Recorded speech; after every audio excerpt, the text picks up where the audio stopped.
Welcome to another edition of Your Impact Attack. That's right, it's Your Impact Attack. And as long as you guys keep having this impact attack, I guess we're going to be bringing it to you together as a group. The VBC. Who's the VBC? Hi, I'm Jamie Williams, the V of the VBC. With me, as always, my tag team partner, the B of the VBC, Brandon, as I make the hot tag. Brandon, what's going on? Oh man, hot night of wrestling action. Monday Night Raw setting the world on fire. And no, I'm just kidding. I'm just messing with you. But we're setting it on fire right here with the Impact Attack and VBC in the house. And as you always like to say, who is the C? The C in the VBC is the chat. We could not do without, or we could, but we'd rather not. Let's put it that way, because sometimes you guys are saving our ass. Who do we have with us so far tonight? Let's see. We got Liz. We got Lab Rat. We got Javi Uchiha. We got Dan. We got Cold Blooded. We got a Four Horsemen and a JJ in the house. Whoop whoop. Oh, and we got a Jimmy T too, which I believe he was on the Raw watch along with you. Indeedy deedy. And he also did a Royal Rumble review earlier in the day with Michael Jargo, Dr. Michael Jargo. So they talked about the Royal Rumble. I was invited to that, but I couldn't talk about the Royal Rumble for 1 second longer. I was sleeping. But we are wide awake now. We're going to bring you all the hottest, freshest news and reviews for TNA. And starting out with the news, there is none. I'm sorry. There's no news. No, I don't have any news. Brandon, do you have news? As far as TNA goes, not really. But the only notable thing was the I don't know if you caught any wind of this or not, but the Tony Khan apparently allegedly getting busted running a bot account, not a bot account, but a burner account. Oh, you want to talk about that one? Because I saw a little bit of it, but I don't know all the particulars or anything. So, from what I understand, Nick LaPiccolo is basically publicly alleging that a certain, he actually named the account and tagged it, is Tony Khan's burner. Mm-hmm. And ever since that happened, like, it's all of a sudden like a flurry of activity happened, and Tony Khan's kind of been radio silent, such as tweets getting deleted, stuff like,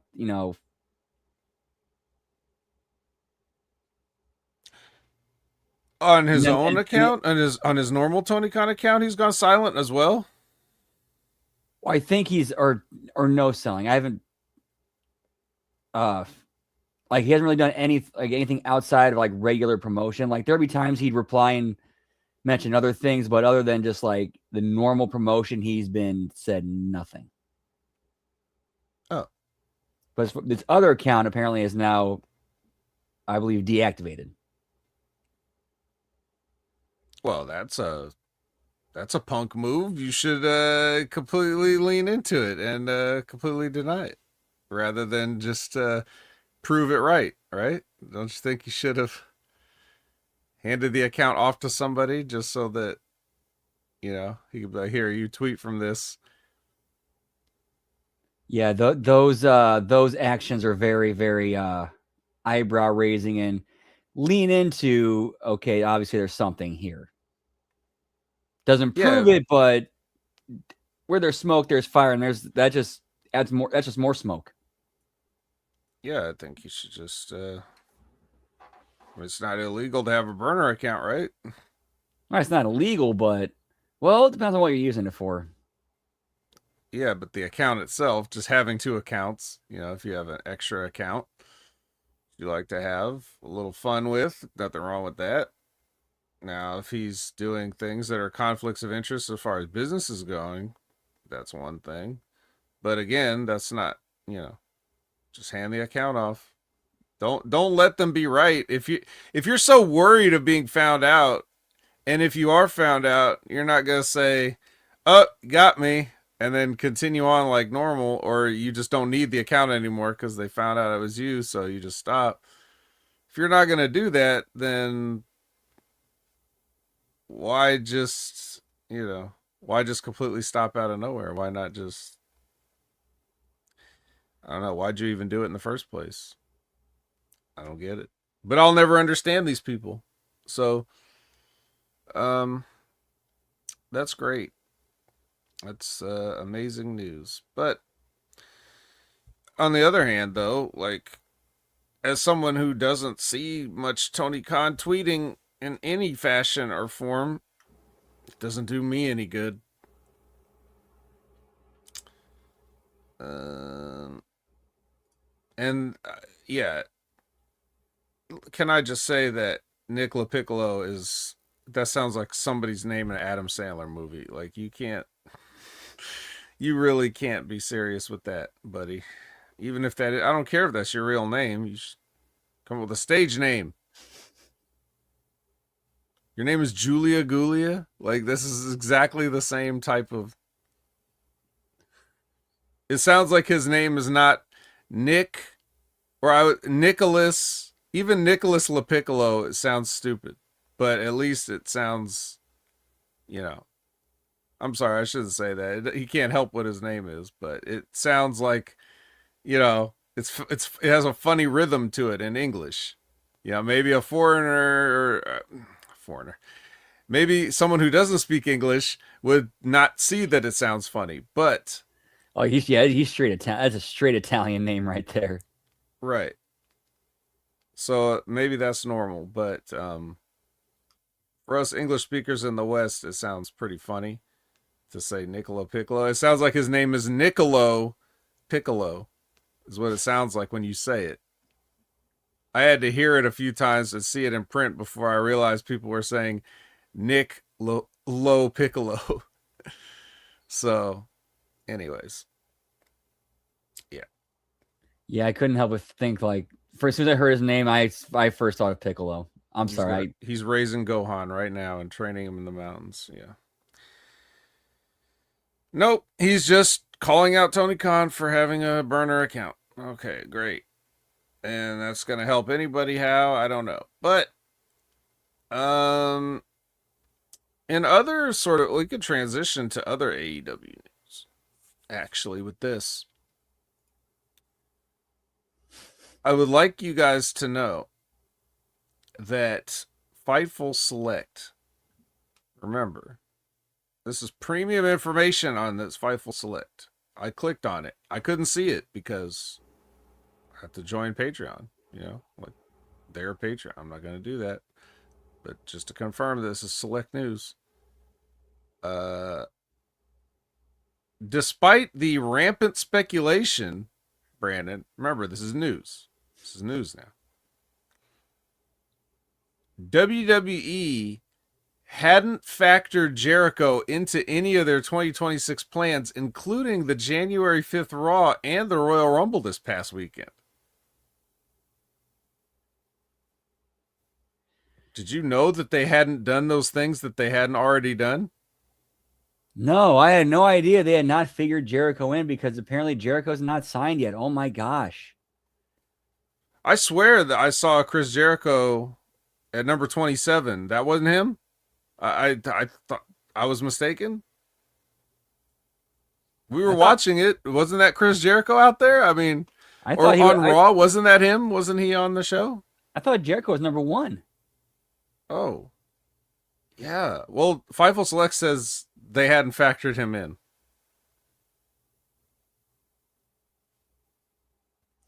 In other news, this is where Al Snow is absolutely right when he says that sometimes some of the better workers are like these dirt sheet riders because they somehow figure out a way to work people dumber than they are into giving them money to talk about something they don't know shit about. Well, it's easy to work somebody dumb. But I guess it's just all that other deluge of wrestling information that they provide besides that they could maybe throw some stuff like that in there and it's fine. But I'm sure that the rest of what they're providing is top quality. So I don't want to go too hard on Fightful Select. I'm sure that there's they can't all be home runs, Brandon. They sometimes slow news days and things, so. It's the best $5 in the business, or so I've heard. Yeah. I don't think it was $5. As a matter of fact, let me go back. Well, They okay, that was a slogan a few years ago. Let's just put it that way. Oh, really? That's a bold slogan. Hmm. Wow, they have. Do they have this really broken down by on the side of the Patreon thing? It's like it's got like it says popular products and it has potential spoiler on mystery name $3, details on Hurt Syndicate $3, Andrade Lee's W $3. Like these are like three. They're selling like Oh, a so instead, page $3 at a time. wow, that's even more carny. Damn. I did not know they were even able to do that because yeah, last I checked, like it was a $5 tier where you got like the basic FIFO like package and the news and whatnot. Yeah, I guess you could just hand them $3 and you could just find out any one thing you want.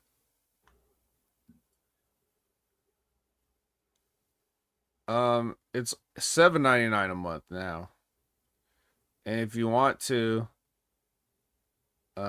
you could pay for the year, and it's only $71.91 at a rate of $5.99 a month.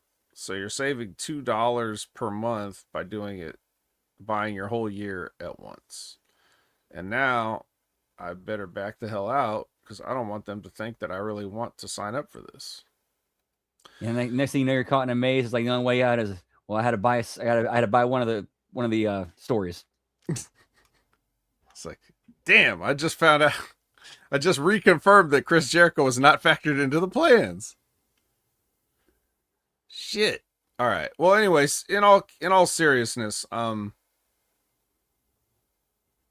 had questioned the whole idea of Chris Jericho even being available. You know that because we've done shows. We talked about it in the past where it's like people are just starting these rumors baselessly. Like there's no basis for these rumors.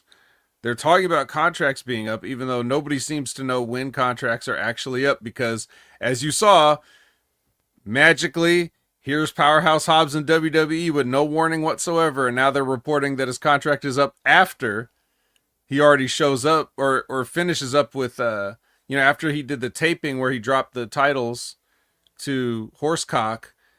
Then we're getting reports that he's you know leaving and going to WWE probably.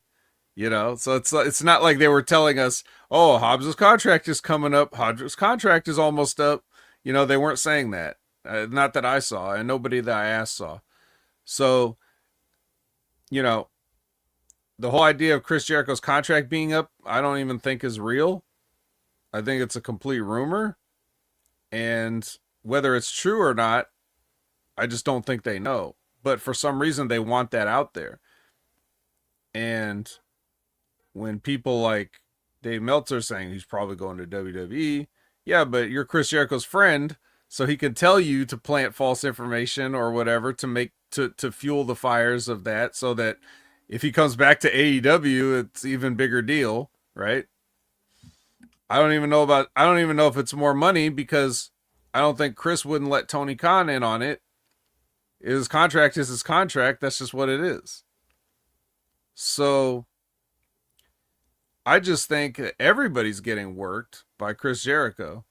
So Yeah, until he actually shows up, yeah, I won't believe that he's going to WWE because from their perspective, what do they want with Chris Jericho really? yep. And also too, with all the speculation and Jericho's name being out there you know, and him being talked about being relevant. I don't really like to use that term, but I can't think of a better one at the moment. Who does that benefit more than anybody else? Chris Jericho. Dude knows how to play the game. Yeah. Also, he could do whatever he wants at AEW. It doesn't have to. He doesn't have to like be places. In WWE, you're expected to be places. You have to commit to things. Yeah, he knows Tony Khan. Like, if Tony Khan's not going to say no to him. Right. And he could probably work out a contract with WWE that would allow him to do pretty much what he wants. And he could work out a deal where he could go on tour with Fozzy and it won't, it won't affect. I'm not saying he couldn't do that in WWE, But I'm also just saying the more regimented style of WWE is something that he in the past has said multiple times, that it's nice to not have to do that anymore. And the older you get, the less likely you are to want to do stuff like that if you don't have to, right? Like, it's one thing if you ain't got no money. True. Chris And Jericho's not a broke, busted wrestler. I'm no, sorry to disappoint everybody. He can do pretty much what he wants. he's got what do they call it? Fuck you money. Yeah, I'm pretty sure he does. He's got a fish tank that's got to move out of the house with a forklift. So, or he used to. Let's put it that way. It got moved out with a forklift, but you know, All right, the Canadian contingency, including Chris Jericho, who has a house so big that he needs a forklift to move his fish tank. yeah, he's on the list. It's ridiculous, the fish and everything. All right, there's your perfect impression of keeping it 100. So, what else do we got? Well, let's go to Dave Meltzer. Actually, Meltzer's got a story for us. As you may know, The Rock's daughter, Simone Johnson, finished up with the company just this past week. Of course, Ava Raine was her name on NXT. General manager. She was. So on Sunday's Wrestling Observer Radio, Dave Meltzer stayed away from Ava's political thoughts, but went in depth on Ava's decision to leave. Let's see how depth this is, how deep this is. He revealed that the general consensus within WWE was that, quote, she didn't want to do it anymore, end quote, and that she would likely move on to something involving the studio owned by her father and mother, Danny Garcia. However, Meltzer also discussed another potential factor that could have contributed to Ava's decision, one that had been kept quiet over the last few weeks. Now, I did hear, this is a quote from Dave again. Now, I did hear one person had contacted me and mentioned that Tatiana Dumas, who's her girlfriend, was cut, which we didn't hear just a couple of weeks ago. I didn't even know that she was on the roster. She's not. I believe she was like a potential, like maybe one of the potential signees, like when they still have to like work out at the PC and stuff, but they're not like in So basically, NXT. it was like a prospect. Yeah, I think so. Let me check this. Let me check this out. LFG. She was like an LFG person. What was her store? What's her name? What was her gimmick? She have a gimmick name? When was this? December 9th. So December 9th, this story came out in an Instagram story that she was in a relationship with Tatiana Dumas, which they spelled differently on both these articles, so I don't know which one's her real name. Doesn't look to have any relation to Lita. I never knew of her to have a daughter anyway, but yeah. Yep. Native of Sydney, Australia, Dumas appears to have signed with WWE in late 2024 and soon found herself competing on the first season of WWE LFG, being coached by Bully Ray. She has since competed in the second season of WWE LFG, this time coached by, wow, I never watched that show. You actually just keep competing in it, even though it's a work? Seems silly. It's like contestants, like like a permanent contestants row. Come on down. So she's like New York from Flavor of Love, where she got to the finals twice and didn't get picked, or something. I don't know how else to. The point is, she's gone. So Dave said they weren't quite saying that's why she quit, but it was kind of something that people put one and one together that maybe had something to do with it. And maybe it didn't. I don't know. It was just a decision that she made.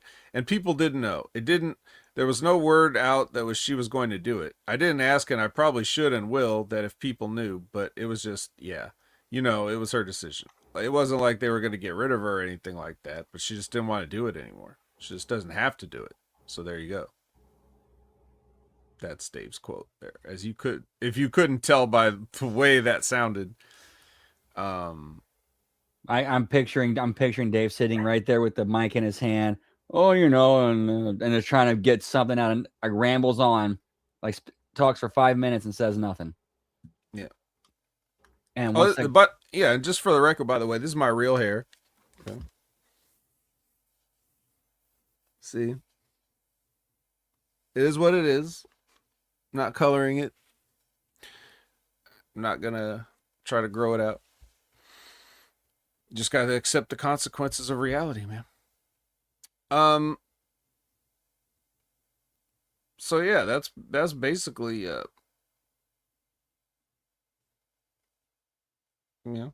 it's basically the story. She's gone.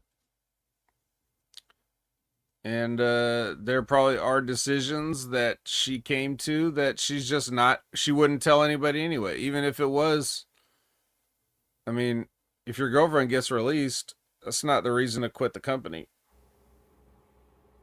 But there could have been a lot of things.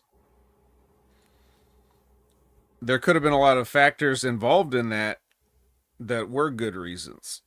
So, but yeah, I mean, I think the I didn't want to do it anymore thing is, it seemed like a very good explanation. I actually was assuming that. Like she's just like, well, I just don't want to do it. I don't know what passion she has for wrestling. It just seemed like one of the things that she felt like she had to do just because that's who her dad is. So, and she doesn't have any other particular talents, maybe. I don't say that to be insulting. I just don't know what else in life that she does or she has a calling to do. So this could have been just like a way to pick up some money while you're figuring stuff out. Something you want to try. The wrestling part didn't end up working out for whatever reasons. It's like, yeah, she got hurt, but so does everybody. Like they all, they come back if they want to do it. So, whatever her reasons are.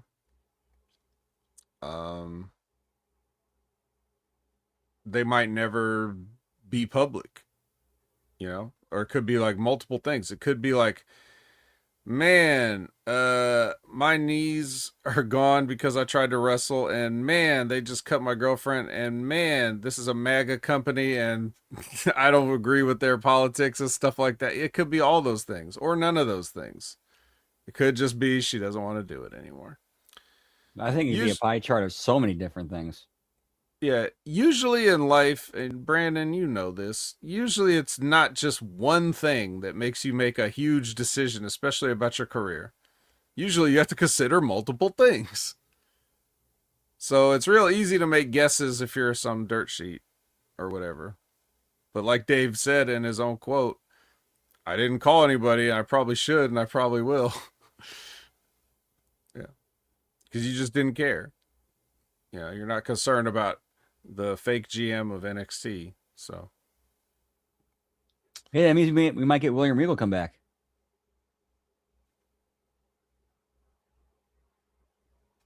Well, something to think about. But anyways, I don't have any other real wrestling news. I don't think. The Royal Rumble was this weekend. Nothing really newsworthy came out of that. I don't think, right? Nothing other than kayfabe on camera stuff, which is not news. It's TV show, right? So let's just get to TNA then. Yeah, pal. Now, this is our first taped TNA, right? On AMC now. We're in the taped era. Yeah, but also too, from what I understand, at least last I checked, the official total viewership hadn't come out yet, but their was it I forgot which demographic it was, like the 18 to 49 or whatever it is, like that important one actually went back up to where it was on the debut show. So at least it seems like they're holding steady, which if I'm TNA and after that disastrous, first show I had, and the fact that we're still holding steady viewership, I'd call that a victory right now and try to maintain that. Yeah, in much the same way you would want to spin any positive thing you could think of into something that's, you know, yes, I would definitely call that a win. But at the same time, that also means that it's indicative of where your product is and that it's not going to go anywhere. Right. So if I'm management, I'm realizing, okay, we're kind of in a hole right now. How do we get ourselves out of it and go upward and build on this? Right. You know, that's interesting. So just as you bring that up, um I'm just going to flat out say this cuz I don't really think I need to elaborate for myself, but maybe, you know, you can tell me what you think if you agree or not. Um I don't think there's anything they can do. I don't think like it's not like if they sign talent, if they fix production, I don't think that's the reason people aren't going to watch. I think because we've seen people watch terrible stuff for a long, long time. How many seasons of, you know, housewives shows have there been? Like, it's not about like what you can do to improve. Um, it's just the perception. It's like the perception and the fact of like, I just don't have time to watch all this extra wrestling. I don't even have time to watch the wrestling I want. I'm not going to sit here and watch TNA also on top of other stuff that I barely watch. I think the era of TV wrestling of TV wrestling watching as we knew it is long dead. And you know, anybody trying to say like, "Hey, look, we got a deal on whatever random cable channel we got a deal on," is not going to have the same impact, pun intended, that it had 30 years ago, you know? So I don't think TNA can do anything about their situation as far as TV concerned, but what do you think? It's possible it would take a lot of hard work, good creative and good booking and committing to the vision and building towards like what it like say example you have like a angle with okay, a year out you want to be here. You have to be willing to commit to that and also be willing and have the talent to adjust on the fly because again, well, not I shouldn't say again, it is the wrestling business. Shit changes on the fly. So you do believe it's possible? It long shot, but I can't rule anything out. Well, I say this as you don't just look at TNA, but SmackDown's been under 1 million for how many weeks now? Yeah, that metric is something that then again that they don't care the check's cashed. And once their deal with USA's up, they're not going to renew. They'll find another sucker to buy it. Well, I think USA would want to renew it because it's still better for them than a lot of the things that they have. My point is just that you're not seeing the wrestling audience die, you're seeing the television audience die. That's what you're seeing. I've been saying that for years. You know, I've been saying it for many years, and people are just now starting to catch up to that idea. It's yes, yes, you're starting to get it now. Like these are the realities that we're living in. The fact that people just aren't watching TV on the same. They have so many options to do it, you know.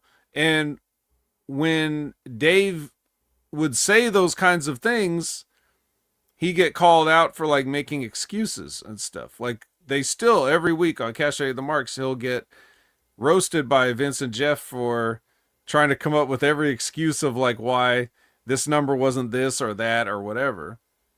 Which it's funny that he does that, but the fact is they're all just saying everything but the truth, which is that people just ain't watching TV. He's right about that. But it's not like he's some genius that figured that out. It took him forever to say that too. He's behind me in saying that, Dave Meltzer is. Because I just know what people do. I know what real life people do. These people in the bubble don't get it. But I know what real people do. Real people fall asleep in front of the television with that shit on, and they're old. You know what I mean? That's why you have any ratings at all. And if you look at the top rated cable programs, they're all like Fox News stuff or CNN stuff or whatever. Like it's things that old people would watch. It's not wrestling, but it's wrestling because sometimes wrestling would come on those channels afterwards or whatever. You know? How many of those people, like, you saw a bunch of people wanted to review the TNA debut episode, right? Like on AMC. You heard so many people talking about it, and then you heard how everybody hated it, right? Yeah, Law and Order. That's what comes on right before Raw. So you fall asleep watching that on USA, back in the day, and then there you go. You had your Raw, you had your strong Raw first hour.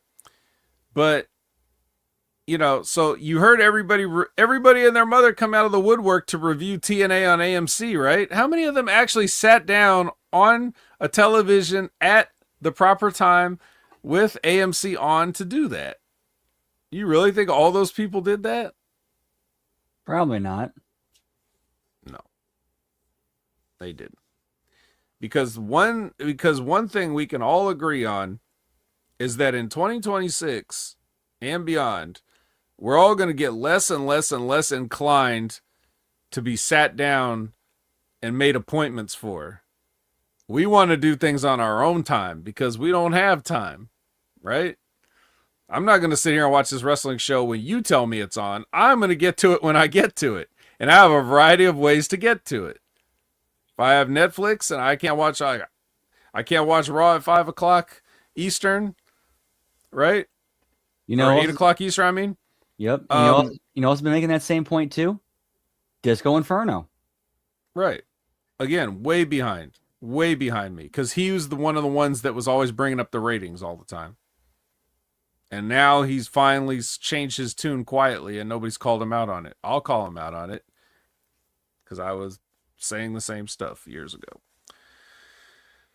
But that's neither here nor there, as Ray would say. This is a new era of TNA, and this is a new system that we have on TNA. They are arriving to the building in Albuquerque, even though there's just still taping stuff from they already there from they were in Albuquerque, and they shove an assistant. Those heinous bastards shoved that assistant as they came into the building. And then they came out to the ring. And Brian Myers, in all his fatness, said it had to be done. Like 10 times. And then Fat Eddie elaborated. He said Moose is a selfish prick. JDC was a coattail rider. And then we hear, do you want to know something? And Lish comes out. And she doesn't agree with any of this. And she's supposed to be the ride or die. And she decides she's going to die, I guess. She's leaving. She's not in with this group. This is not the system she signed up for, even though they're just going back to acting how they used to act when they first came out, like as a group. But I guess she softened over time and she can't go back to the old ways. So also she didn't appreciate Fat Eddie not keeping her in the loop on everything, apparently. So that's it. We got a new system. But we do have a sort of a rift in this marriage here. So, Brandon, what do you think of that? That's kind of the only interesting thing out of this. Okay, where's this thing between Lish and Eddie go? She made a point to bring up that her contract was coming up. So maybe we should see her pop up in NXT. Who knows? They need a new general manager. Do you guys want to know something? And then I'd be for that. Yeah, why not? Just do it. Just do it. All right. All right. Next is BD Iwajia and no music underneath. He's here to prove that he belongs and he might go viral. He looks like he has a virus that's, preventing him from gaining any kind of weight, but yeah, your match here is BDE versus Dolph Ziggler. And it goes way too long. Oh, God. I have a lot to say about this. I'm going to try to condense it, in honor of our, Brandon's preferred way of having matches. I'm going to try to condense my review of this a little bit because I could do, and I would need to do the Stevie Richards, smart board, pause, rewind. I'd have to do like a whole episode, whole hour on this just to explain how wrong this was. But I didn't agree with the shine spot where he's like Dolph had him in some kind of a hold, like a headlock or something. And rather than have, normally what you would do in a situation like this, right?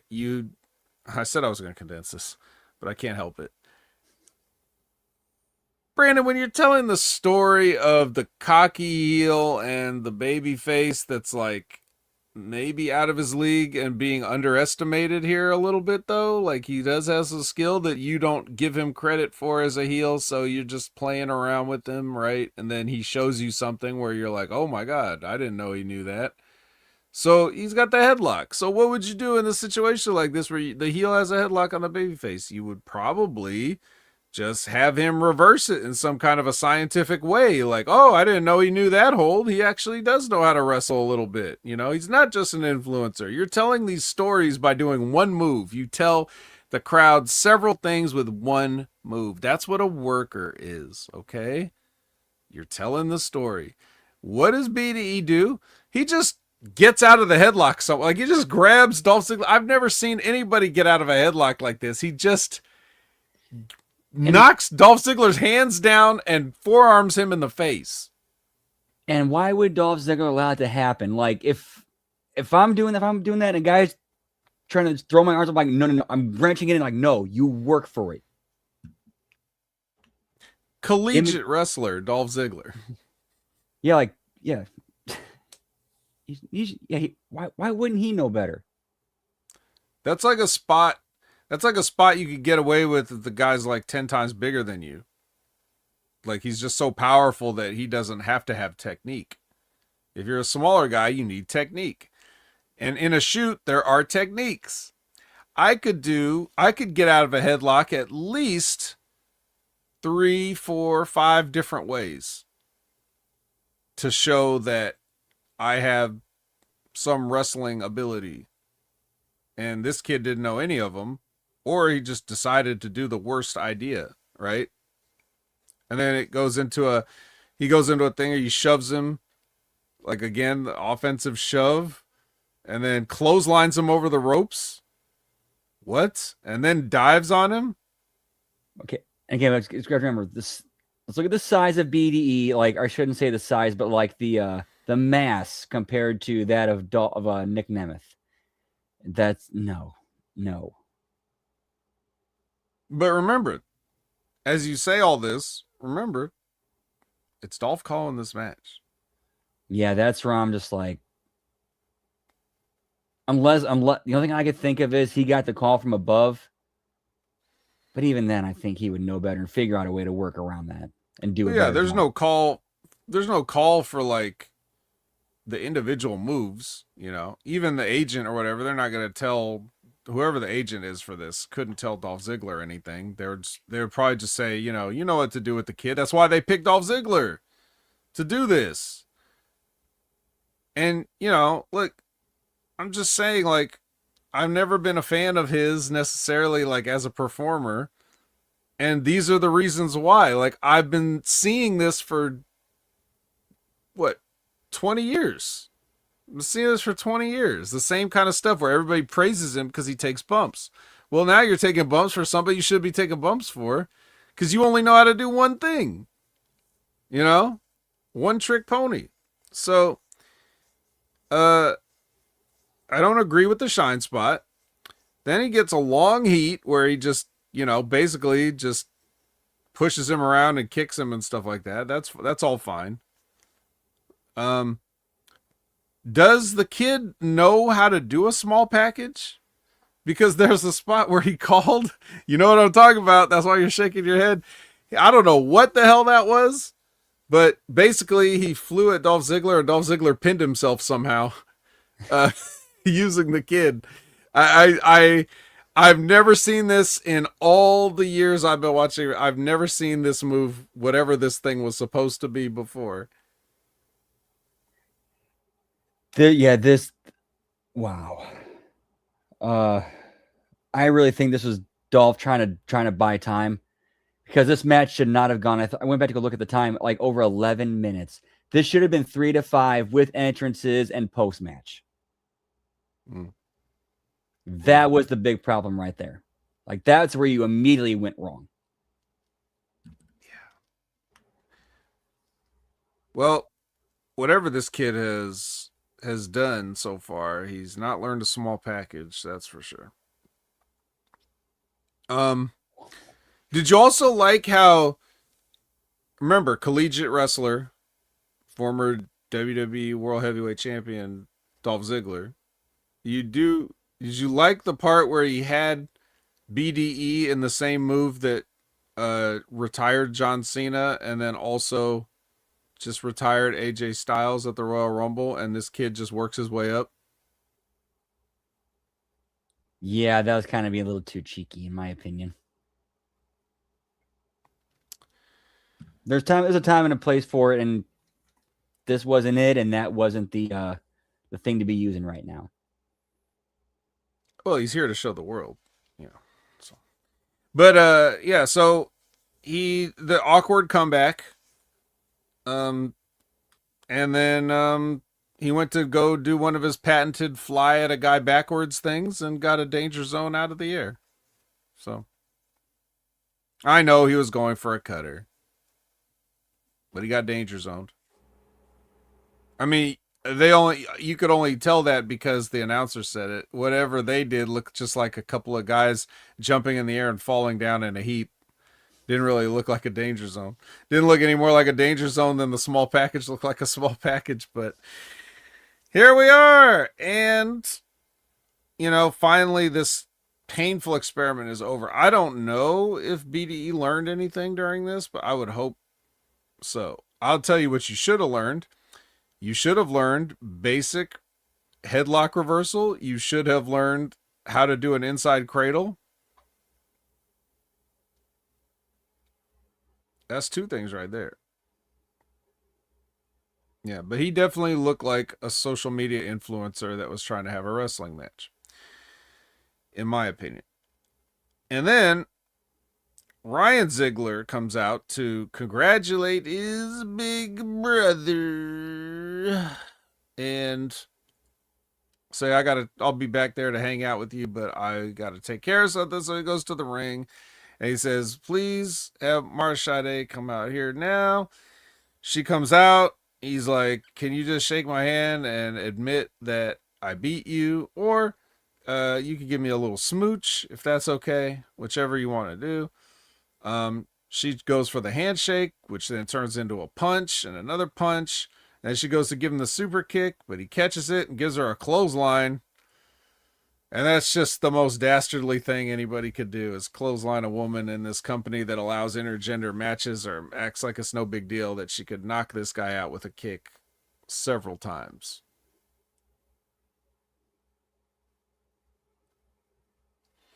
Why not actually get heat? Instead of just like clothesline, like maybe poster. We could Pillmanize her. What do you think about that? Just wrap a chair around something and step on it. Well, I mean, her thing is the super kick, right? Yeah. There you go. Kind of hard to do with you're missing an ankle.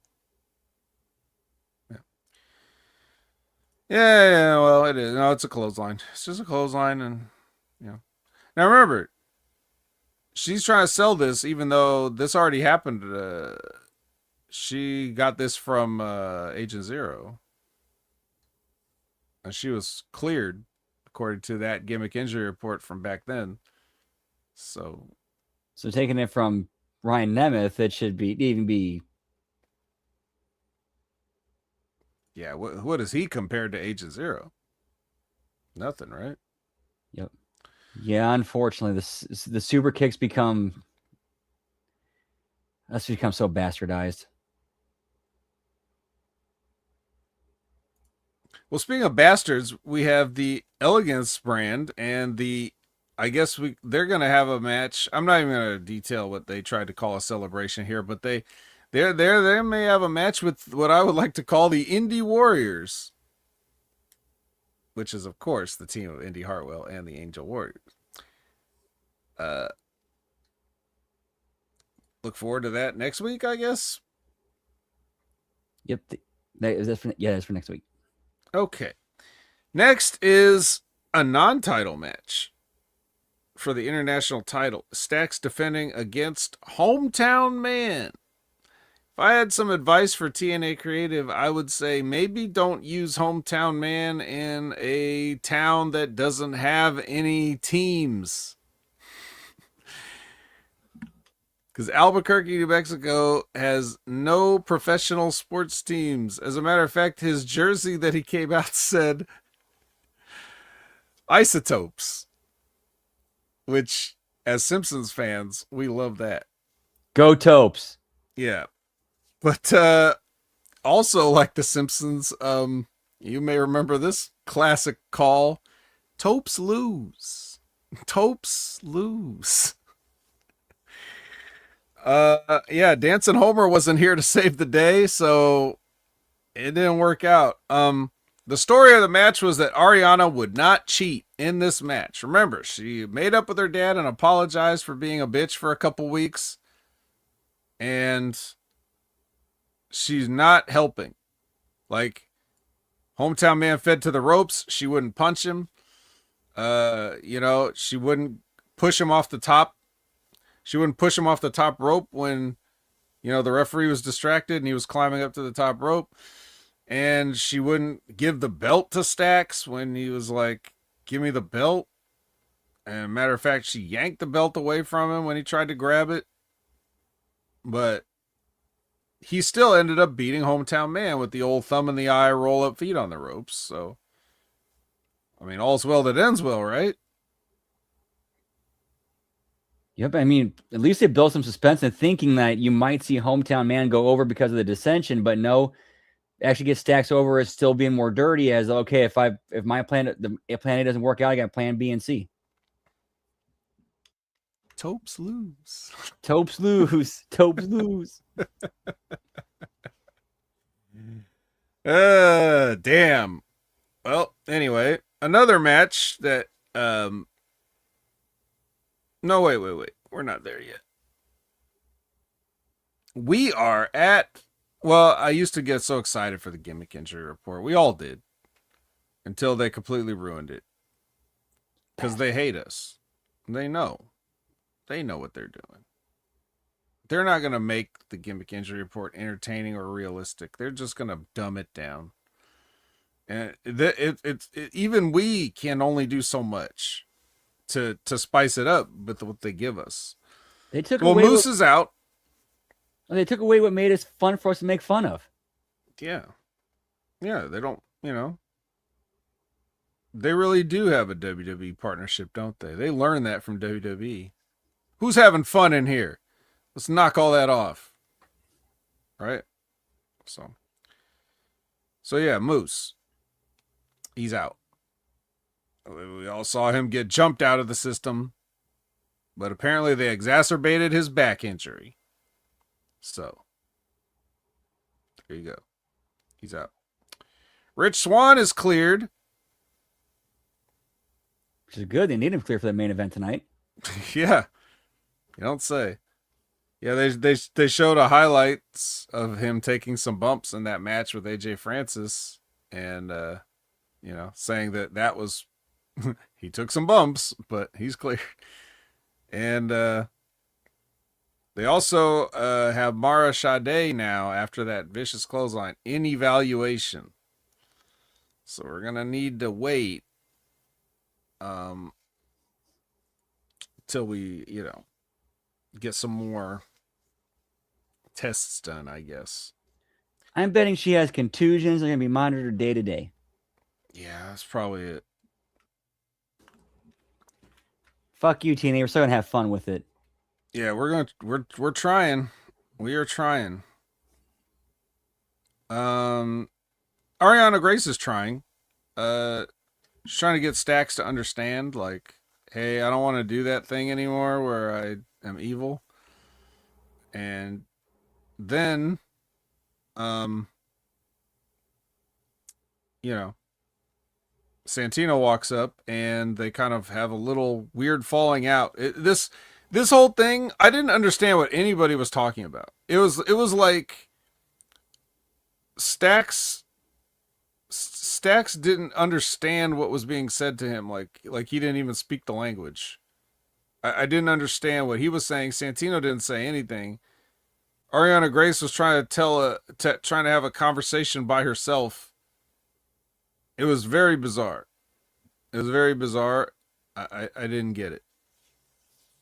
I don't know if Yeah, he just forgot his lines and they just didn't do another take. yeah, I don't know. That was, yeah. Who thought that was a good take? To go, like, nah, let's reshoot this. Yeah, no time. We got Elias and we got Jason Hotch. And I'm not going to cover what happened in this match. It doesn't matter. He got the Highwayman's farewell. And then afterwards, they got their heat back. They used the deadly heat back on Elijah. And then I called him Elias, but it doesn't matter. We'll call him whatever we want. And then Ali escapes from getting hit with a guitar. So they've really been building up the idea of him getting hit by a guitar.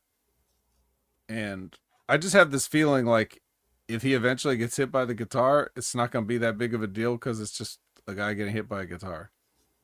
Like we've seen that. I wonder if they're gonna somehow get Double J to make an appearance. Nah, I doubt that. No, I don't think so. He's got a job. All right, AJ Francis or Rich Swann, get ready. Order 4 walk right into Jada Stone's promo. And Jada doesn't like getting interrupted. So Tasha Steelz hits her with a forearm. And then Well, to be fair, would you? Huh? Yeah, well, To be fair, would you? would I hit Jada Stone with a forearm? No, I mean, if you were Jada Stone, would you be pissed off you were being interrupted? Of course. How could I say anything less? I just walked off a show last week. But yeah. So she got a virtual she didn't get a virtual forearm, she got a real forearm. And then security came in and broke it up. And then we hear the guitar sounds and we see a hand and he asks Jada Stone if she wants to walk with Elijah. I think she does. Whoop whoop. Yeah, the team up we never knew we needed. Daria Ray goes to the desk to do commentary for Elena Black versus Ruthie J.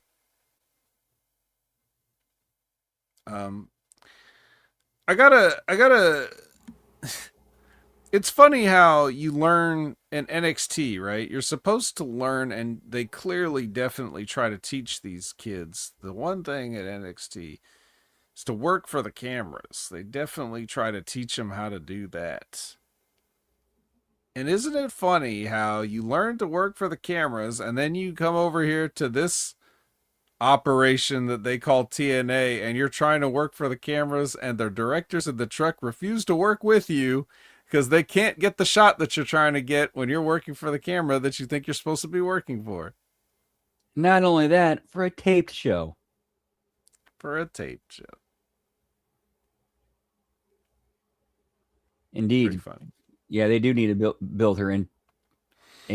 Everything I've seen out here, she is a hard worker. Hopefully they do her right. But it is TNA, lol TNA, bro. Yeah, we already haven't done it right. That's we've got to dig her out of the hole that she's already in. But In any case, yeah, Elena hits Andrade's finisher on old Ruthie J, and there you go. Strong win for Elena Black in her debut. Any thoughts on Elena Black? I mean, nothing other than I've already seen from her in NXT. It's just she's not Cora Jade anymore. Fair enough. The Hardys are trying to do a promo until the Righteous comes in. And, yeah. They make a proposal. What if we team up? So going right back to the beginning of how this whole thing started in the first place. Yes, they are.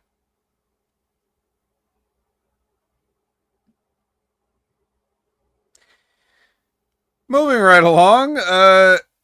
Like you would think. Not moving along. If you're going to continue with this, why wouldn't you go with them at the Hardy compound? Well, I mean, we still could be going there eventually. You don't know that yet. The Hardys certainly aren't going to just agree to this. So there's not even an 8-man tag team championship in this company. So what would be the point of teaming up? Team up and do what? What is he even talking about? I don't know. None of this makes sense. Nope. I'm sure it all makes sense to them. I'm sure they know exactly what they're doing with their high concept gimmick, but we don't really care or get it. But that's okay. Here's something we can all understand. Opening of cases. Okay, we understand what happens when you open a suitcase and there's either something in it or not something in it. And all these suitcases have something in it. They're very different things. Well, they're actually pretty similar things, and one thing that says you're fired. So we get to find out who wins their title shots and who gets to take their place in the unemployment line. One of those is Trey Miguel. Now Trey Miguel has a funny line here, which may be the only funny thing he's ever said, which is please not twice in 1 week. And did you see the tweet he put out like the night he got? It's like, this better not be the pink slip. I didn't. So, but it turns out he gets a shot at the international championship, which that's Stax currently holding that. If we're gonna go with that. Fat Eddie opens his case and he has a world championship match. So look out, Mike Santana. So that means Mike Santana now has Nick Nemeth and Frankie Kazarian, not Frankie, getting these guys, older guys mixed up. Eddie Edwards both have basically money in the bank so they can cash in any time.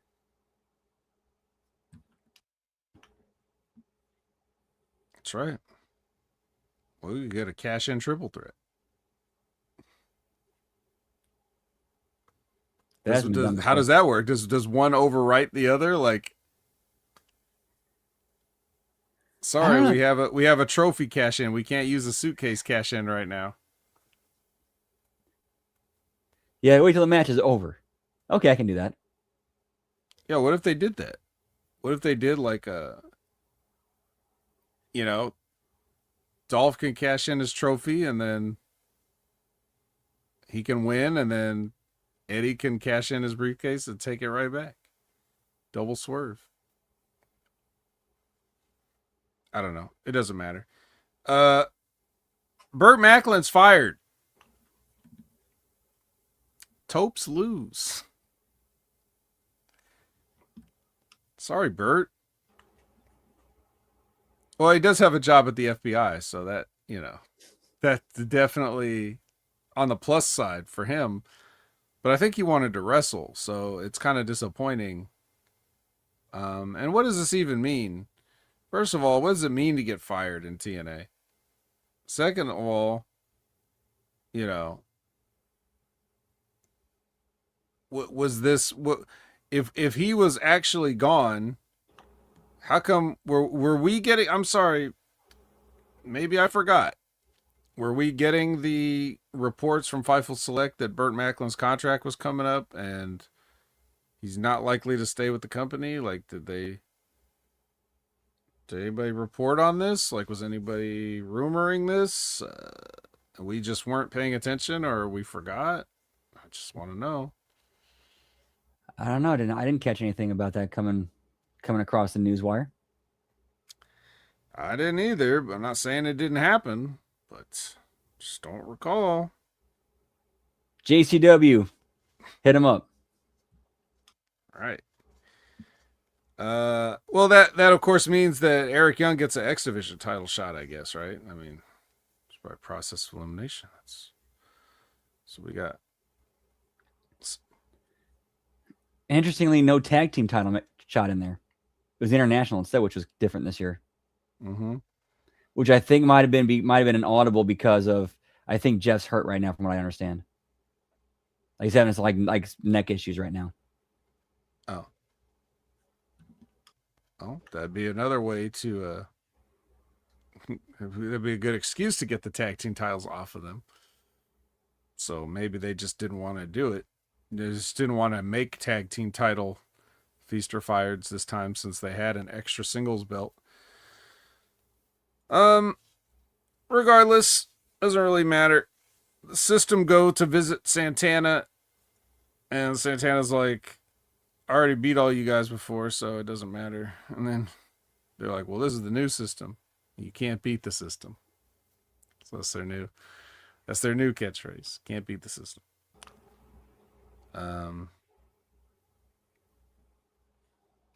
Let's see. Tom and Matt at the desk are very sad about their friend Burt Macklin. Tom is crying and talking about how he's his best friend and how actually Macklin got him the job at TNA. All this stuff. So Ray Walt says we can't grieve forever. We gotta move on. Can't grieve forever, pal. Right. So we get our main event, which is AJ Francis versus Rich Swann in a no DQ match. Now, Brandon, you know I have this rule about kendo sticks where if I see one, it's at my discretion. I can disavow the match. And I'm afraid that I have no choice but to cash in my disavowed briefcase on this match. So I cannot tell you anything about this match. I definitely cannot tell you that I saw AJ do a pedigree at the top of the ramp and then do the Triple H pose. I can't tell you that. I definitely did not see Rich Swann get a baseball bat and then walk over to AJ Francis and try to pull him out of the corner with one hand, with his other hand holding the baseball bat. I definitely didn't see that. So, I'm sorry. My hands are zip tied. Even though I could accidentally get my hands out of them and then get it back on and not be able to get my hands out of them on this match. So what ended up happening? If I remember correctly, Rich Swann went over. Oh, that's nice. It's a little high moment for the fans there. Definitely did not see that. Yeah, another victim of too much time and not knowing what to do with it. And not using it correctly.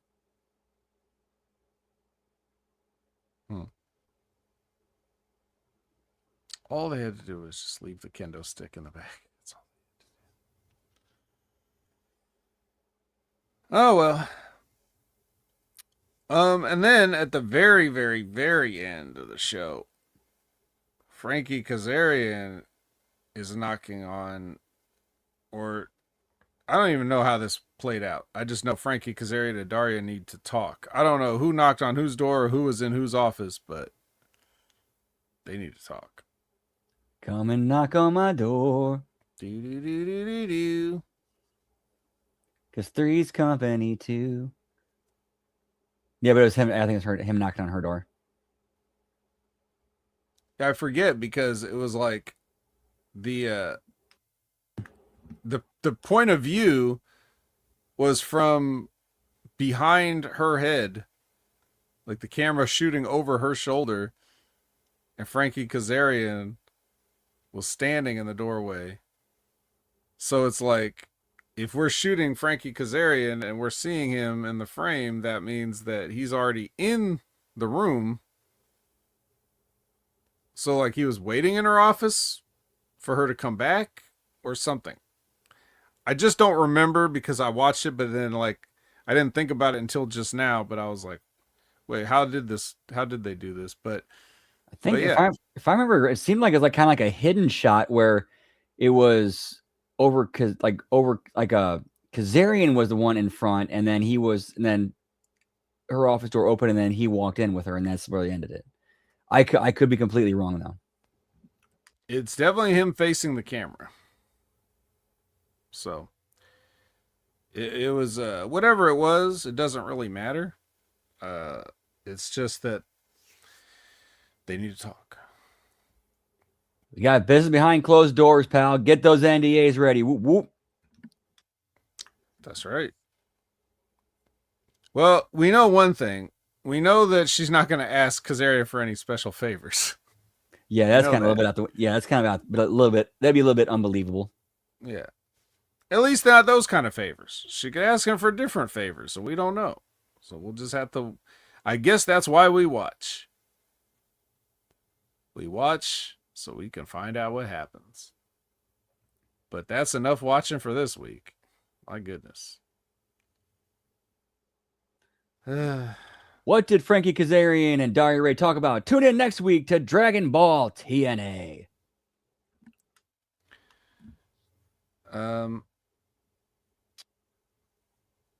Yeah, so, they definitely benefit from the taped format, even with all the mistakes they continue to make. And some of the backstage segments, like the part with the Elegance brand and the Warriors, was so poorly mic'd.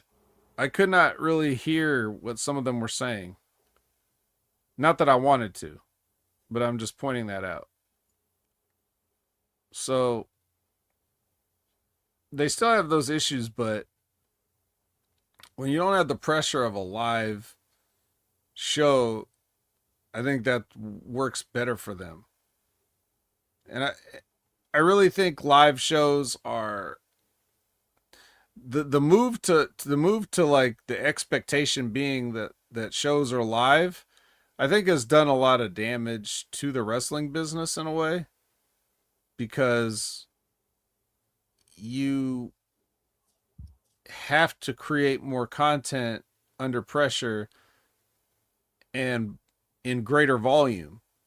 If you think about it, when they used to do TV and they would just, you could have a TV show, your show could be based on TV, and the matches that you saw would have been like, you just go to a house show. So like when the WWF would do those like Superstars and Wrestling Challenge and all that stuff, they were like little magazine shows, but they had the matches from their TV tapings there. So as far as the crowd was going, because I went to one of those in the 80s, it was like 4 hours.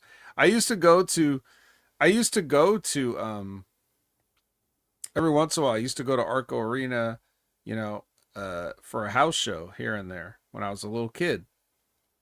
And the house shows were just like a normal house show, a couple hours. But this one time I went, I was too young to understand the concept of like TV tapings and stuff like that. But one of the shows I went to was like 4 hours, and they had, they actually had people like on the platform with the interviews in front of the live audience, stuff like that.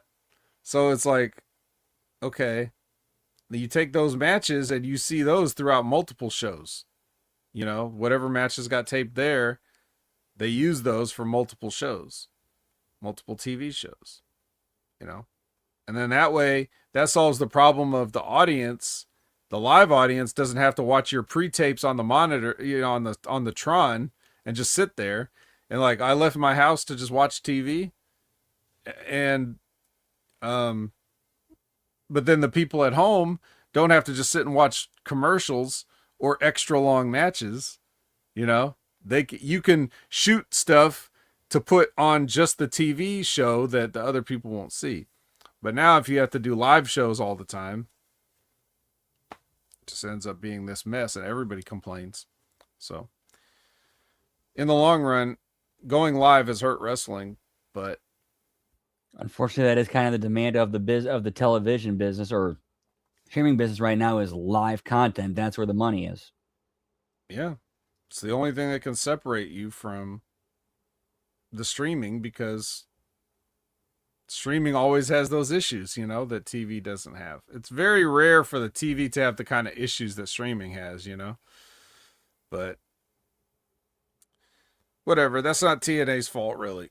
They just, they do what they do, and it just sucks. That's all. That's no problem. It just sucks.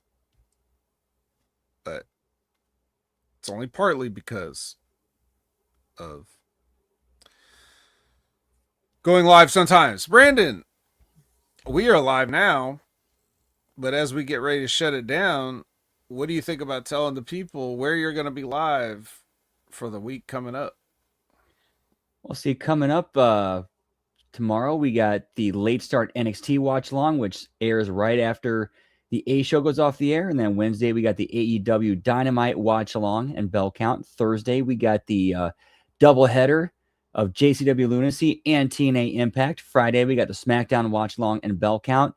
And then Saturday night is a brand new show that debuted last week, which is our official HMG Insanity, which we're going to be doing a review of JCW Lunacy with me and Jimmy T. And what makes us unique is because we actually we're allowed to use clips from the show on the show, which makes it a little bit more fun. We get to do a little bit different things with that.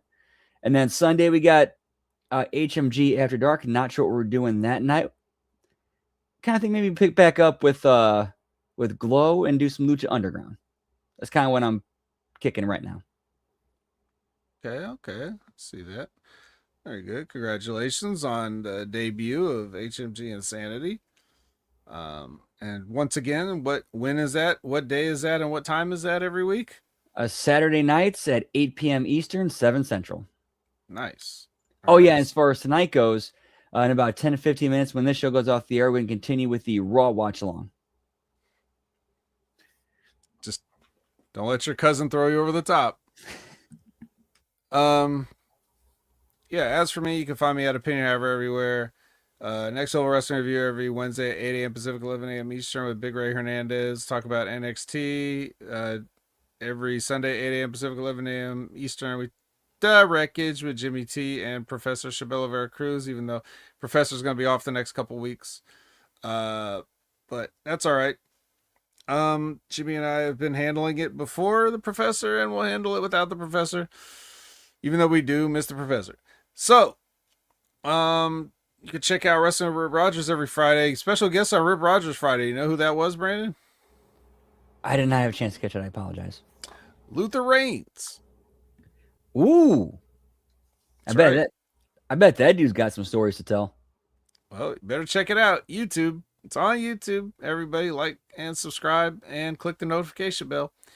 Check out the Stevie Richards show every week. Stevie Richards doing a top quality, top notch production, way better than TNA. 1,000% better than TNA. He's got the best wrestling show. So check out Stevie and James every week. Fridays, new episodes. And Limpin' Ain't Easy, Timmy Baltimore with his new format. Dropping new episodes whenever. I think the new one was on Sunday, randomly.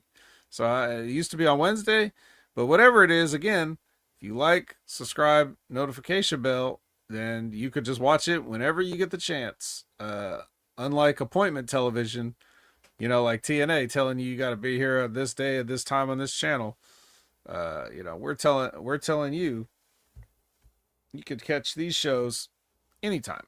So be sure to catch back up with Brandon for the rest of the Raw watch along.